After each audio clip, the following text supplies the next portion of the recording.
সামনে আমি ইনশাল্লাহ কত কোরআন হেফজ করার জন্য আমার কত ইনশাল্লাহ কত মাশাআল্লাহ মাশাআল্লাহ, মানে কোরআন হেফজ করার ইচ্ছা আছে।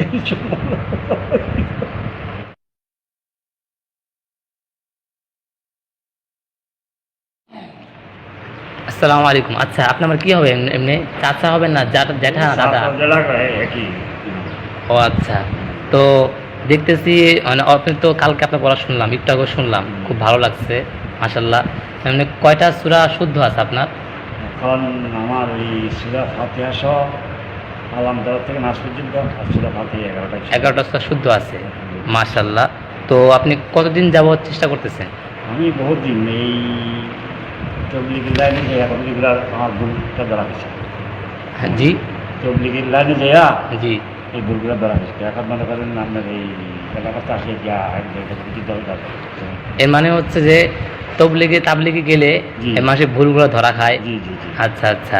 তাহলে আপনি মোট কতদিন তাবলিগ করছেন, মানে কয় চিল্লা দিছেন আনুমানিক? আমি 2003 সালে একবার দিছি 3 চিল্লা আর 19 সালে দিছি 3 চিল্লা। ও আচ্ছা, তাহলে মোট 6 চিল্লা। 6 চিল্লা আর এমনি 1 চিল্লা বেশি করে। ও আচ্ছা, মাশাআল্লাহ মাশাআল্লাহ। আচ্ছা, তাহলে আপনার মোট কয়টা সূরা মুখস্থ আছে? আমার এখন বর্তমানে ইনশাল্লাহ আলাম সূরা ফিল নাকি? হ্যাঁ, সূরা ফিল থেকে সূরা নাস পর্যন্ত 10টা আছে আর সূরা ফাতিহা 7টা। আর সূরা মুখস্থ, ইয়াসিন সূরা মুখস্থ 10টা। আছে? এখানে আছে 10টা। 11টা মোট সূরা ফাতিহা সহ। হ্যাঁ, হুম। সূরা ফাতিহা 11টা। সূরা ইয়াসিন মুখস্থ আছে? সূরা ইয়াসিন আছে মুখস্থ আছে কিন্তু ভুল হয় একটু। ও মানে শুদ্ধ না আর কি, মুখস্থ আছে শুদ্ধ মাশাআল্লাহ। লাগবে, শুদ্ধ আচ্ছা, লাগবে। পরে সূরা মুলক, সূরা মুলক, তারপর রহমান, ওয়াকিয়া, আর রহমান আর ওটা যে আসলে তার এই মুলক মুলক, মানে এগুলো মুখস্থ আছে কিন্তু শুদ্ধ নাই। মুখস্থ আছে শুদ্ধ নেই।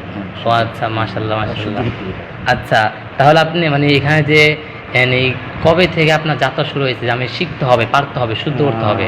আমার আজকে 6-7 বছর আগে কত এটা লেখা কত আমাকে একটা একটু জোরে বলেন। এই আমার 6-7 বছর আগে হুম। ইসমাইলি মাদ্রাসার একটা ছাত্র আমাকে কত উদ্যোগ হ্যাঁ, নোয়াখালীর এই যে হাজিপুর বশিরনগর ইউসুফ আলী তালিম কোরআন ইসলামী মাদ্রাসা, এই মাদ্রাসা। হ্যাঁ, পরে এই মাদ্রাসা থেকে একটা ছেলে আমাকে কত উদ্ধৃতি করছে। হ্যাঁ। তো সে আমাকে বলতেছে খবর না হ্যাঁ কোরআন শরীফ পড়তে পারি না। তা আমি বলছি কোরআন শরীফ পড়তে পারি না, আমার তবে অক্ষরগুলো চিনি। হুম। তো সে আমাকে কদল বলছে অক্ষরগুলো শোনান। জি জি। তো আমি কদল ধারে অক্ষর টক্ষর শুনেলাম। এরপরে বলছেন হ্যাঁ আমরা ফাইলেন।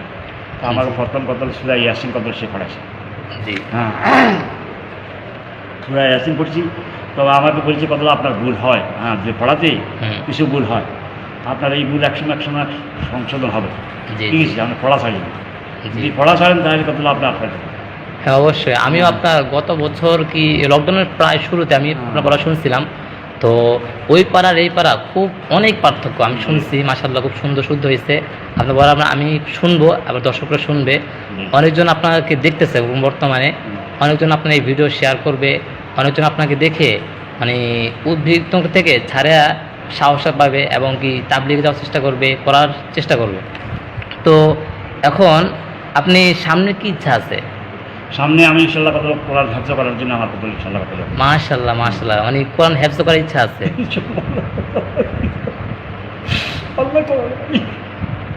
আসলে এই যুগে মানুষে কেউ টাকা পয়সা দুনিয়াবি বিভিন্ন ধরনের ইচ্ছা থাকে।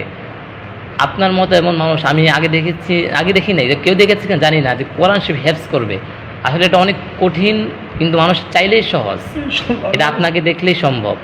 আর আল্লাহ যেন সকলে দোয়া করবেন যেন আল্লাহ তাআলা আপনার মনের আশা পূরণ করেন, আপনি হাফেজ হতে পারেন। আর সবচেয়ে বড় কথা হচ্ছে সকলে এই ভিডিওটি শেয়ার করে ছড়িয়ে দিবেন, যাতে করে সকলে আপনি ওনাকে দেখে শিখতে পারে, ওনাকে দেখে অনেক শিখা অনেক কিছুই আছে। আচ্ছা, আপনার মুখ থেকে এখন কিছু মূল্যবান উপদেশ, নসিহত, অ্যাডভাইস শুনতে চাই আমরা, যারা দেখতে চাই এই ভিডিও, তারা যেন আপনার কাছে কিছু শিখতে চায়, কিছু উপদেশ, কিছু নসিহত দেন, যে এটা শেখার জন্য কত কষ্ট করতে হবে, কত কষ্ট করছেন আপনি। আমি কষ্ট করছি আমি কত কারণ আমি তো মনে করেন যে বিভিন্ন জায়গায় বিভিন্ন ছাত্রগুলোর কাছে আলেমের কাছে মনে করেন ধরা দিচ্ছি। এখন মনে করেন বিভিন্ন আমাদের এই যে এখানে একজন হাফেজ আছে ইসমাইল তালিম কোরআন, ওনার কাছে সকালবেলা হ্যাঁ আমি ওনাকে বলছি করবো আপনাকে আমার 300 টাকা দেবো, আমি তো আর বেশি পারবো না, আমার সকালবেলা ফজর ফলো ইয়ে পাবো। ওই জন্য আমাদের যদি ইনশাল্লাহ সপ্তাহ 18 দিন মনে করেন পড়াইছে, পড়ানোর পরে মনে করেন আমার এই 11টা সুরাম ফলো পুরোপুরি ইনশাল্লাহ এখন লাইন এসে। আচ্ছা, যারা এই ভিডিওটি দেখতেছেন তাদের কাছে একটাই অনুরোধ, যদি কোনো তলেবে এলিম দেখে থাকেন তাদের কাছে একটাই আবদার, যদি আমরা গ্রামগঞ্জে যাই এই ধরনের মুরব্বীদের দেখলে আমরা চেষ্টা করব নিজেদের আগ্রহী কোরআন শেখানোর জন্য। আর যদি আমরা সময় না পাই, যতই বিজি থাকি, তারা যদি বলে যে কোরআন শেখার জন্য, চেষ্টা করব আমরা না করব না এবং তাদেরকে শেখাবো এবং কোনো মূল্য নেব না, মূল্য ছাড়াই তাদেরকে শেখানোর চেষ্টা করবো। এটা আমাদের দায়িত্ব, কর্তব্য, আমরা পারি, তাদেরকে পালানোর চেষ্টা করব। আর ভিডিওটি সবাই শেয়ার করবেন। আচ্ছা, এখন আপনি যে সূরাগুলো শুদ্ধ পারেন সেগুলো কিছু শুনান আমাদেরকে। أعوذ بالله من الشيطان الرجيم بسم الله الرحمن الرحيم بسم الله الرحمن الرحيم الحمد لله رب العالمين الرحمن الرحيم مالك يوم مالك يوم الدين إياك نعبد وإياك نستعين اهدنا الصراط المستقيم صراط الذين أنعمت عليهم غير المغضوب عليهم ولا الضالين آمين। আচ্ছা, মাশাআল্লাহ, আর বলতে হবে না, আমরা শুনেছি। সকলে দোয়া করবেন যেন উনি হাফেজ হতে পারে। উনার মনে অনপর একটা ইচ্ছা, কারণ মৃত্যুর আগে আল্লাহ তাআলা তার অন্তরে এই কোরআন শরীফ বসে দিতে পারে এবং হাফেজ হতে পারেন। সকলে দোয়া করবেন ওনার জন্য। আর ভিডিওটি শেয়ার করে ছড়িয়ে দিবেন, তাতে করে যারা এই বয়সে এসে বৃদ্ধ হয়ে মনে করতেছে আমরা পড়তে পারবো না, শুদ্ধ হবেন আমার দ্বারা, তারা যেন উনাকে দেখে শিখতে পারে যে না, আমার দ্বারা সম্ভব, উনি পারলে আমি কেন পারবো না, উনি যে চালের ভাত খায় আমিও যে সে চালের ভাত খাই, তা আমরা কেন পারবো না। সকলে পারবো, শেয়ার করে ছড়িয়ে দিন, সকলে ওনার জন্য দোয়া করবেন যেন হাফেজ হতে পারে। আচ্ছা চাচা, তাহলে যাইতে হলে আমি। আসসালামু আলাইকুম রহমতুল্লাহ।